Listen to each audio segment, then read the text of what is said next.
Hello friends, welcome to Gardening with Creekside. Today Brenna and I are going to be doing a little bit of a facelift to this flower bed behind me. We have been in this bed I think twice this year already, and this was not a great success this year. You know that I am all about just keeping it real with you and showing you my successes, and as one of you said, in your country you call it successes and messes, which I love that. So this bed was definitely a mess, especially in the sense of the annuals.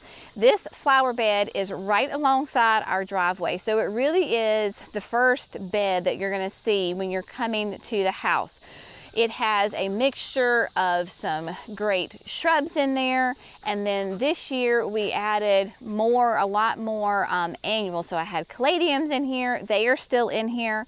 The purple fountain grass, I had Supertunia Vista Jazzberry, Gomphrena, and then the new Purple Queen that will be out next year in 2023. We are struggling with this bed to try to figure out the exact growing conditions on it because it seems to be ever changing every single year. This bed is right alongside the wood line, and these, obviously, the trees are going to grow and have continued to grow and get nice and tall and thick and full, and they are providing probably more shade in this flower bed than what we originally thought or what we originally had, which was 3 or 4 years ago. So you have that. Trees are getting bigger, providing more shade, and their surface roots are coming out. When we planted with the annuals, we found a lot of the surface roots. Even though we have really good irrigation in here, something's just not right. Either the plants aren't getting enough water, I don't know what's going on. So we've got to do a little problem solving and thinking and really kind of reevaluating this whole entire flower bed.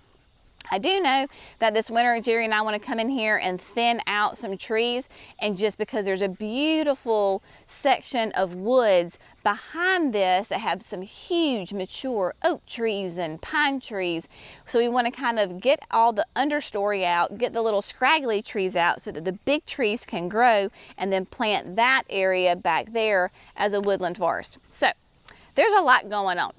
All that to say is I couldn't handle it. I ripped all the annuals out minus the caladiums. I left the caladiums in. They're doing so-so. They're not on irrigation just because when I planted them, the irrigation was already in place. So they're not necessarily on irrigation. So what we're going to do is come in and add some gorgeous, bright Coleus that's going to take us from summer into fall. If you have seen any of our recent videos when I've done like a nursery tour, you will know that we had some Coleus left over from our spring, early summer sales, and Jerry went through with the hedge trimmer and just whacked them all off because they had gotten really tall. They have flushed out fantastically well, and when we were in the nursery, the greenhouse just the other day, I said, man, I am tempted to use these babies somewhere in a container or something in the garden. Well, I just went through and took all of the fantastic Colorblaze Royale Pineapple Brandy. This is one of my, I can't say that. I love this Coleus because it has really gorgeous lime green chartreuse colors on it, has a gorgeous kind of a red edge to it, and even the stems will have a little bit of red to them. This will take me from the end of summer, here we are, end of August, end of August, and it will go all the way through a hard freeze. I also like the pineapple because of its color.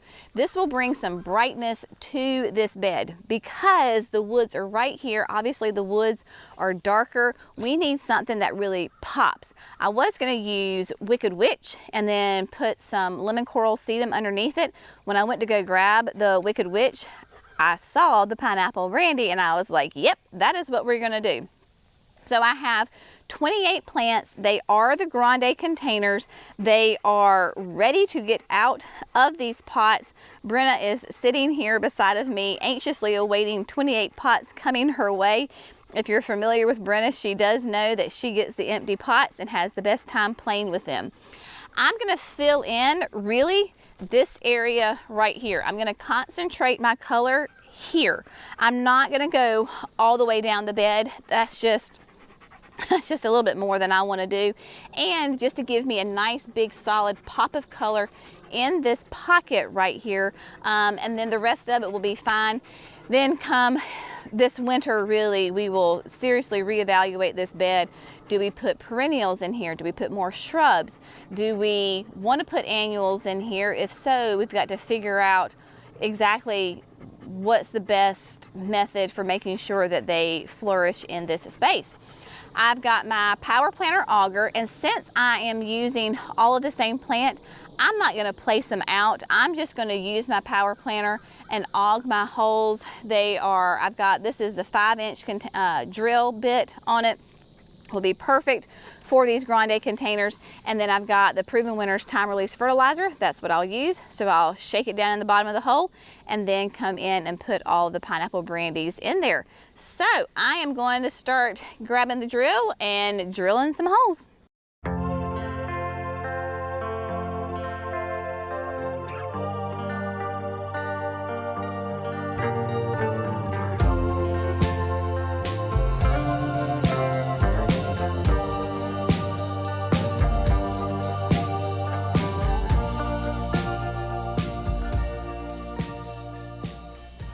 All right, my friends, so I have got all of the holes dug, and while I was digging the holes, I realized that this soil was absolutely bone dry. Even though we have got the extensive amount of drip tube in here, I mean, this is red clay, and look how dry it is, just crazy. So we have a new member of the Creekside family, Josh, and Josh has years and years experience running his own business, landscape jobs, company, lawn care, is super familiar, knows irrigation inside and out, and he had already done a little bit of a diagnostic on the whole irrigation system, and he knew that this bed was not working correctly. So when I realized how extremely dry this was, I ran up and got him and to show him. So for now, for this season, the rest of this season, we're simply just going to bump up the amount of time that this zone runs. And then come this winter, he's got a whole new plan where we're going to completely revamp this bed and the irrigation so that it has more pressure, because this one zone currently is this bed all the way down the tree line and including Hydrangea Hill. So the water comes, it's just not at a nice forceful rate and flow, so there's not enough pressure. He's got the whole thing figured out. Whenever we do that, of course, we'll take you along for that ride, but it's not going to be anytime soon. So for now, that is what we're going to do. Now, all I need to do is the holes are auged, drilled. Somebody got onto me one time and they're like, aug is not a word. And I was like, well, it is in my vocabulary. I'm using an auger to do a hole, therefore I just made up a new word. Yes, technically I am drilling a hole. Brenda's very excited. I don't know if she's in the shot. Here we go. You ready? 1, 2, 3. And she's gone. The holes are there. I tell you, when I was, after I did it, it looked like I had been attacked by a gopher because I had all these little mounds.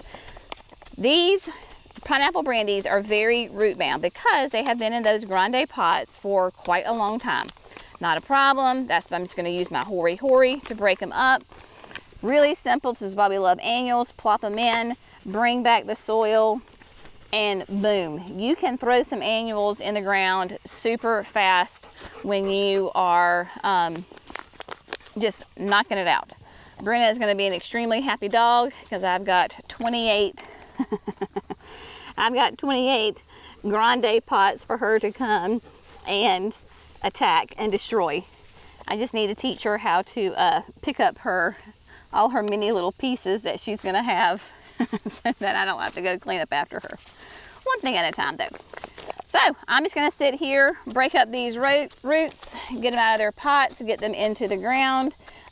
Make sure if I can move the irrigation so that they are getting their water, I will do that. And otherwise, I think we'll be done with this project for today.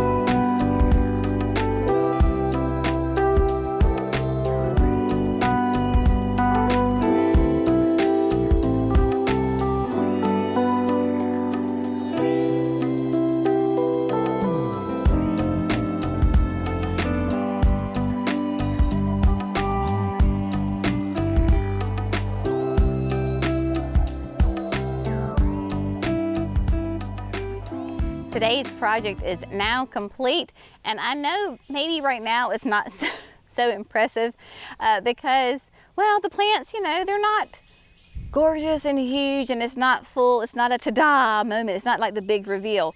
I fully expect in the next couple of weeks that we will have that big ta-da factor with these Pineapple Brandy Coleus. I am an optimist at heart. I think most gardeners are. I think that's part of the culture of gardening, right? I mean, you have to be an optimist when you're a gardener, because whether you plant seeds in the ground and you have that hope that they're going to come forth and give you great beauty, or you plant an annual or some sort of plant that is less than perfect, but you know what it can be. And so in this little area, it's going to bring me a nice big pop of color. The Pineapple Brandy too is sun to shade. Right now we're almost at noon in the day. Clearly it is still in the shade because the sun does come up, and we, as I said before, these trees are getting bigger and their branches are overhanging and keeping the sun from hitting these plants earlier in the day. However, as soon as it gets past this tree line, then it will be in the full sun for the rest of the day. I know right now it's in the shade, but that's the great thing about these Coleuses, is that they can do sun or shade. When I was in there digging my holes, the irrigation clearly was working, because I looked down and I have like mud splattered on me. I have no idea where that came from. I tend to get quite filthy when I am gardening. I did try to check my face to make sure I didn't have mud all over my face. I think I'm okay, but again, Pineapple Brandy in here, I expect it to get nice and full. Will it reach its full potential by, you know, October? No, it won't. Will it be nice and healthy and bushy? That is the goal. With the water running an hour per day, because we need to have that nice and clearly, I think it was set for like 30 minutes, and that was not enough whatsoever. The time release fertilizer in the hole, and then I can come back through and use the water soluble fertilizer once a week on these guys, and that will certainly help give everybody a nice jump start, and they should do just fine. So don't be afraid to go in there, and if something's not working, rip it out, try something new. These Coleuses were, like I said, left over from the spring. They've been sitting there, nobody's bought them, and so I was like, you know what, I am not going to let them go to waste. I am going to use them, plop them in the ground, and enjoy them. We still have other Coleuses left, so if you're interested in it, come see us, and they're still on that buy one get one free special. All that to say, thank you so much for gardening with Creekside. Y'all have a great day. See you in the next video. Bye, friends.